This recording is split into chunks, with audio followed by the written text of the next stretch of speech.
Are you too busy, too stressed out, unhealthy? Then this is the place for you. Welcome to Balanced Living for Busy Professionals, where we help you create wellness and balance with a holistic approach that will work for you, even with the busiest of schedules, so you can live the life you want. And now, here's your host, Diane Randall. Today we're going to talk about preventing burnout and building resilience. We all know and understand what a toll stress is taking on our mental and physical well-being. And this has led to stress-induced aches and pains and anxiety. And also the consequences have been heart disease, high blood pressure, mental illness. Stress plays a role and can take a toll on our lives, even to the point of causing death. My whole intention for this podcast today is to help you get some tips on how you can protect yourself and build some resilience. I am so passionate about this subject because I remember in the past having so much stress in my life to the point where I had hypertension.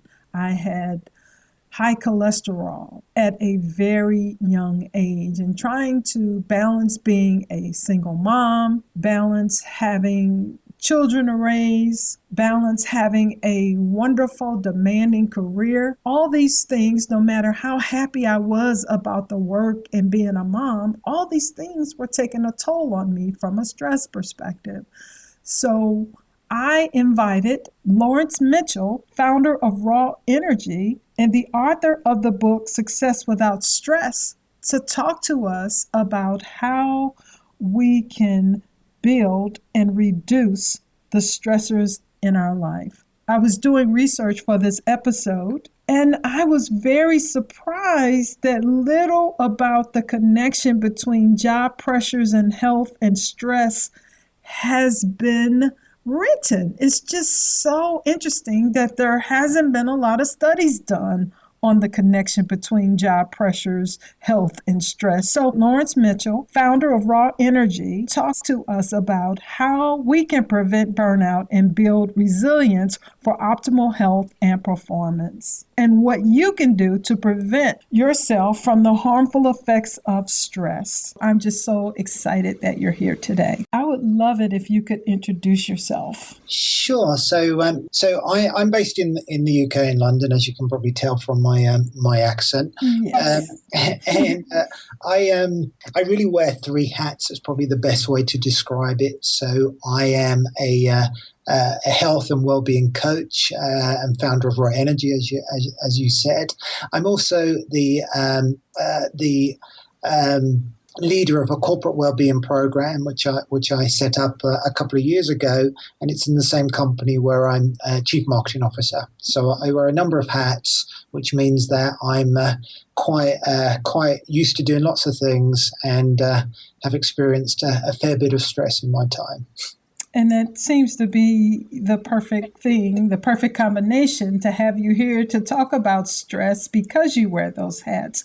I want you to tell us about a time when you had a lot of hats and your life felt completely out of control and how you arrived where you are today. Golly, yes. I think control has been a big theme in my life, trying to find a balance to be able to be in control and do as many things as I can be. When I think back, I experience a lack of, or a feeling of a lack of control probably on a weekly basis, because there are just so many demands on my time these days, so many things I want to do, which clearly exceed the personal resources that I actually have. But I think probably the time where it really came to a head was when I was promoted about 8 years ago. I was given the opportunity to take on a much bigger role, a leadership role. I went from managing 20 people to 125 people overnight. Wow. It was. I mean, it was a massive step up, and I didn't really feel I'd been properly prepared, as is often the case with many people, and certainly with me. When opportunities present themselves, usually the time isn't absolutely perfect. So you take the opportunity and you make it work, and that's exactly what happened with me at the time. However, there was just so many demands, and I felt extremely out of control, and it actually led to a bit of a wake up call in my life, because I was doing so many things, trying to manage all of these additional staff and responsibilities, and the company was at the beginning of a massive transformation. And I remember one day I was out running, because I've always had a big focus on physical health, but what I neglected was my psychological well-being, if you like, at the time. And I was out running, really just trying to digest and trying to maintain some degree of control, when I blacked out and found myself in hospital with an irregular heartbeat. And it was a real moment of challenge for me, because I was completely out of control, in the sense that my heart was beating irregularly. I had no idea why that had happened. I thought I'd been following the recipe for health by eating really well and exercising a lot, but clearly I'd done something wrong. And it turned out that I'd been doing too much, taken on too much pressure, too much stress, and in the end I was forced to stop. And that led me to really studying, researching, really trying to understand what stress is, so that ultimately I could put better practices, better habits into my own life, and therefore never experience that feeling of being completely out of control as I did at that time. And that's really why I ended up pulling together all of this knowledge and really taking a much more structured approach to stress management in my own life. And then last year I felt I had so much great information that I just had to share that with the world, and that's when I decided to turn that research into a book, which I published last year. Yeah, and that's Success Without Stress. That's right, yes. That's so great. So what is stress, and how does it impact us? And tell us what the different types are, because I'm used to one type, and that's just stress. Okay. I think that's a really good point, and that's exactly the question I wanted to understand, because I was feeling stressed, and everybody around me working in a corporate environment was suffering from the same thing. And it's like one of those terms that everyone thinks they know what it is, but doesn't really. So it's a big issue. It's a big problem. So what is stress? So stress is really part of life, and it's not all bad and it's not all good. We're led to believe it's all bad, but of course we need stress to be able to get out of bed in the morning, to do work, to be productive. However, stress becomes bad when it takes over, when it's prolonged, and it's there to protect us. So just going to touch a little bit on the biology here, but ultimately we were designed for an age which was very different to where we are today, but we were designed to be able to survive, and a stress response protects us from threats, and that's really what stress is. So it's a chemical reaction in our bodies that helps us be alert, helps us, which is commonly called the flight, fight, or freeze response. It helps us take action to remove ourselves from that threatening situation and survive. In the U.S. in 2015 alone, there was a healthcare cost of $190 billion spent on stress-related illness. And workplace stress in the U.S. contributes to 120,000 deaths each year. So what makes this turn bad? I think that the term, when we commonly think about stress, what we tend to think about is psychological stress. So i.e. taking on more activity or more things than we have the resources to be able to deliver. And we're all different, but it's when the pressure just keeps mounting that we feel we can't cope, and that's when it turns into an ongoing problem, which can affect our long-term health. There are a number of different stressors, and I think it's important to make that distinction between stress, feeling stressed, with the actual causes of those stress. And of course, in corporate America and corporate Britain, there's been so much transformation and change since 2008 in particular, that we're all trying to deal with doing more with less resources. And I think that's caused more and more pressure on different people. Some people, of course, thrive under stress, and other people don't. And I think it's really important to understand your own level of being able to manage your stress, so that you can take corrective action, so that you don't end up being ill, because that's really what happens, in the sense that if you're under that constant pressure and you're on that high alert, then over time that's just going to wear you out and lead to overwhelm, burnout, and all the things that we don't want. Yeah, and I think it's similar here in the U.S. The long hours that people are working, the demands have become impossible because, as you said, you're doing more with less resources, and the demands from the bosses and the clients, and also an uncertain job security here takes a toll on people's mental and physical well-being. And I've seen, in my experience, many people that I know go out with heart attacks. I mean, I suffered from hypertension for many years until I started looking at my own life and how I could reduce my stress. So what can we do to protect ourselves, and how does resilience help us? You talk about that in your book. Sure. Well, I think ultimately we just have to accept that stress is part of life, and work stress and stress from our personal lives, it all comes together. So when you look at the evidence, it shows that we are whole people. So a stressful job, a boss that you don't get on with, demands that you can't cope with, plus the combination of personal stresses, combine to create this perfect storm. So I think it's really, really important. The starting point is to understand what your stresses are, because often they're not quite what you think they are. And stress can come from both that psychological pressure, but I want you to also understand that stress comes from the food we eat. It puts stress on our body. A lot of stress comes from eating junk food, for example, plus chemical stress. You know, we're living in an environment where there are lots of chemicals, and of course that all goes into our bodies and affects us. So ultimately, really understanding what are causing us stress, so that we can start to manage that, I think is really important. As I say, it's the stressors that we think are causing us the negative stress are sometimes and quite often different to what the actual causes are.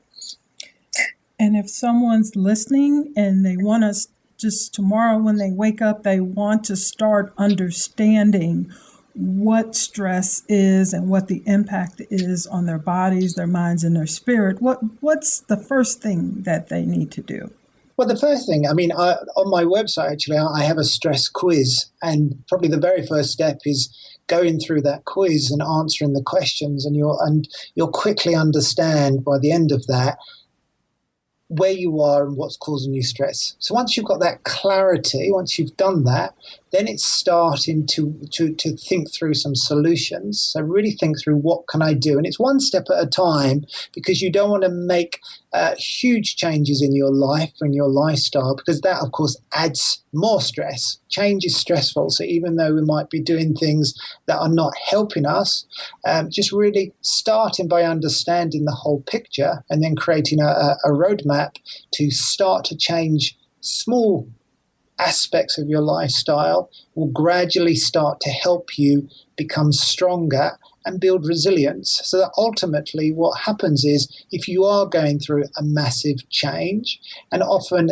the stress response that we experience comes from a physical real threat, as well as something we imagine. And I think we've all had that experience where we imagine the worst, and we will experience the same level of stress response as if it was a real threat. This is where worry comes in. I'm guessing when we start worrying about the future, things that are out of our control. Completely. So that worrying that I'm going to lose my job, for example, may never happen. But the worry and the fear of what that could mean to your life and your lifestyle and your family, of course, that can create much more stress than the actual reality. So just on that point, I mean, a technique that I often encourage people to do is really picture and understand what the worst case scenario is, and then look at that and understand what that means and whether you can actually cope with that, so that you can then reduce that worry. Then also think through the likelihood of that happening, so you can really understand, how likely is it that you're going to lose your job, for example? Is it a 10% likelihood or a 90% likelihood? Because that will then help you decide how much energy to actually put into that concern and decide what you can do about it to protect yourself. So it sounds like challenging those thoughts that may not support a low stress life. Exactly. But you can. I mean, my whole philosophy in life is that you can be in control of your life, and you do have a choice. And deciding whether to worry or to become stressed over something is a personal choice that you can do. Sometimes I hear people say, my choices are really hard. It's not easy. What happens when you are talking to someone and you hear that resistance? Basically, they don't have any choices. They feel like at least that they don't have any control over their lives. How do you help someone to get them thinking that they can make a change? They can have a choice. I think you start by unpicking what the problem is. I mean, we are resistant to change. So in many ways, that's the ego is actually trying to tell us that we don't have a choice, because the ego is really trying to protect us, but we do have a choice. So I'll work with people and really look at where they are right now, what they've done, what they've achieved, and what's really holding them back, so that we can unpick that. And we can understand whether that's a real obstacle, but ultimately, what can we do about it? Because when you really focus and think through these things, you realize that actually the blocker that we see in our mind is not as strong a blocker as you may actually perceive it. And I'm not saying it is easy to change, because it's not. But ultimately, if you're willing to put the work in and go through a degree of discomfort, when you get through the other side, you feel a different person and you feel liberated. And I think once you start incorporating those different practices, then ultimately it becomes easier, and you build the momentum to make further changes in your lifestyle. Well, that sounds certainly like something that we can follow. Lawrence, tell the audience today, when you have several hats that you wear, and when you start feeling out of balance, what is the first thing you do? So I have a number of things, really, a number of habits in my life now. I mean, ultimately, I've incorporated these habits over a number of years that have really been designed to protect me. So I'm quite aware when I feel out of balance. So they really group into 4 different categories. So if I'm feeling really, really stressed, then what I tend to do is write. So I'm a great believer in journaling, because that helps me really get clarity of thinking.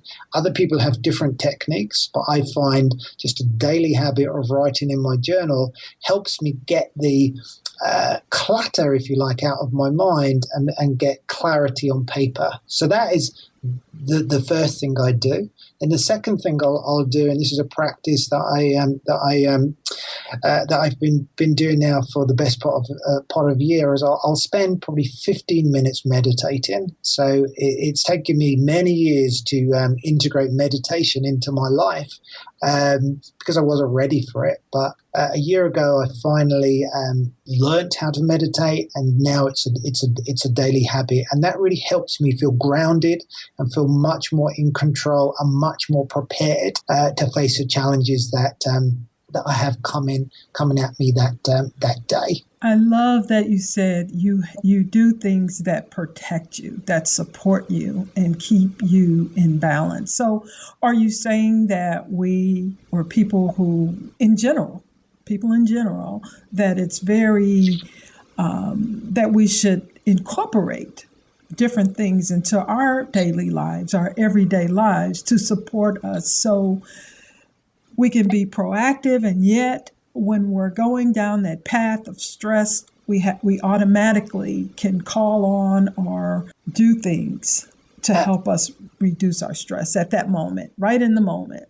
Completely. I mean, it's all about building your support system around you to help you cope, and that's what I've done in my own life. As I say, it's all about building these habits. So building those things around you so that ultimately they fit into a number of different categories. But then you've got some practices that you do every day. So, for example, journaling, meditation for me, and the food I think is so important. I mean, this is at the very foundation of my whole philosophy, which really kind of was my starting point. So really feeding your body with nutritious food, the more nutritious the better, because that therefore protects you, because it really feeds your cells. So, every day I'll start the day with a very nutritious smoothie and breakfast, because that really feels that I'm feeding my body and giving myself that physical energy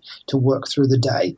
But then it ripples into other areas of your life, because as I always say, good habits tend to look for other good habits. So if your starting point is I want to do morning exercise, for example, or moving your body first thing in the morning, something I do. I need to move quite a lot. I do a lot of running, and that works for me. But it starts to then create this ripple effect throughout your life. So if you do morning exercise, you feel better. You then start to eat better, and you start to then look for other habits that can then work together to create this transformation. You've really given us good information. And what is one last thing you can tell us to help us to get started on a less stressful life, or at least one that helps us to weed out the negative stress? I think there are a number of things that you can do, but ultimately it's making sure you have balance in your life. I mean, I've created the book Success Without Stress. I've also created a single page PDF which actually outlines 28 ways to protect yourself, and I've grouped those into 4 areas under lifestyle, mindset, productivity habits, and the last one, which I'll leave you with, which is all about recovery. I think this is so important, because we need to, and this is really where I went wrong in the past, not making enough time to enable and allow your body to recover. So included in that area is good sleep. So much evidence and data now to highlight the importance of having optimum sleep, 7-8 hours. Everyone's different, but enabling your body to recover, so it isn't just this constant go. You don't give yourself time to recover, take time out, whether it's daily meditation, taking weekend breaks, but just enabling your body and your mind to recover is so important. So that's what I would say in terms of advice, is really start where you are, understand what you do, understand your stressors, but make sure you've got a support system around you, which includes these daily habits around food and movement and meditation, journaling, and other techniques. But make sure that you also have a good system for recovering and allowing yourself to have a break. Because I think in 21st century world, the pace is getting faster and faster and faster, and we can't really cope with the amount of information. We haven't really been prepared for it because it's all happened so quickly. So we need to create our own support system, our own support network, and really understand what helps us be our best. Lawrence, I want to thank you for being here and telling the listeners how we can reduce the stressors in our everyday lives, and that it's important to understand that some stress is really necessary. So if you have any questions or information, Lawrence's website, the link to his book, as well as an opportunity to download his free 28 tips worksheet will be in the show notes. Lawrence, I want to thank you for being here, sharing your wonderful information with us. Thank you so much. My pleasure. Thank you, Diane. Good to talk to you. Thank you so much. Thank you for listening to Balanced Living for Busy Professionals. This podcast is sponsored by DianeRandallConsults.com. If you like this show, the best way to support it is by leaving 5-star feedback on iTunes. And please, feel free to email your questions, comments, and suggestions to feedback@DianeRandallConsults.com. Until next week, namaste.